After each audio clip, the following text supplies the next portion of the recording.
నీతిమంతులు తమ తండ్రి రాజ్యములో సూర్యుని వలె తేజరిల్లుతారు. ఆమేన్ చెప్పు.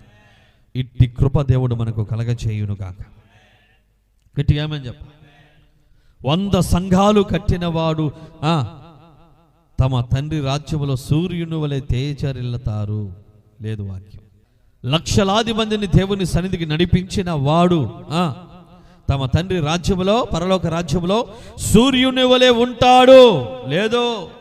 ఎవరైతే నీతి కలిగి జీవిస్తారో, నీతిమంతులుగా బ్రతుకుతారో, నీతిని కాపాడుకుంటారో, నీతిగా బ్రతకటానికి ఇష్టపడతారో, ఆ నీతిని గురించి ధ్యానము చేస్తారో, నీతి కలిగినటువంటి ఆ యొక్క న్యాయము కలిగినటువంటి ఆ యొక్క ధర్మ కార్యాలు చేస్తూ బిడ్డలారా వారి జీవితంలో మనం చేసే క్రియల్లో నీతి ఉండాలి.